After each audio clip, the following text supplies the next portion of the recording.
5,000 ವರ್ಷಗಳೇ ಕಳೆದರೂ ಈಜಿಪ್ತಿಯನ್ ಮಮ್ಮಿಗಳು ಕೊಳೆತಿಲ್ಲ ಏಕೆ? ಅಚ್ಚರಿ. ಕಾರಣ ಗೊತ್ತಾ? ಮಿತ್ರರೇ ನಮಸ್ಕಾರ. ಈಜಿಪ್ತಿಯನ್ ಪಿರಾಮಿಡ್ಗಳು ಜಗತ್ತಿನ ಅದ್ಭುತಗಳಲ್ಲಿ ಒಂದಾಗಿವೆ.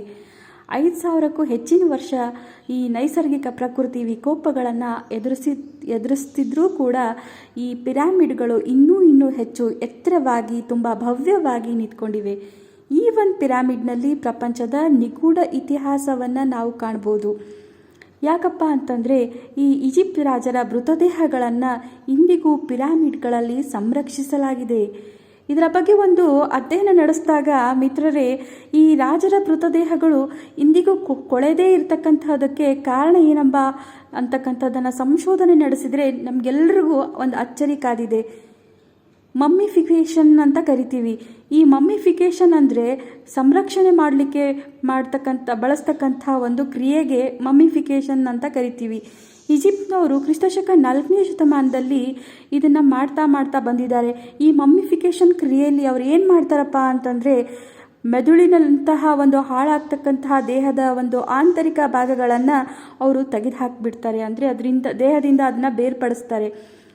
ಮೆದುಳಷ್ಟೇ ಅಲ್ಲ ವೀಕ್ಷಕರೇ, ವ್ಯಕ್ತಿಯ ಕೇಂದ್ರ ಬಿಂದು ಅಂತ ನಂಬಿರ್ತಕ್ಕಂತಹ ಒಂದು ಹೃದಯ ಆಗಿರ್ಬೋದು, ಮೆದುಳಾಗಿರ್ಬೋದು, ಹೊಟ್ಟೆ ಎಲ್ಲ ಅಂಗಗಳನ್ನು ಕೂಡ ದೇಹದಿಂದ ಹೊರಗೆ ತೆಗಿತಾರೆ.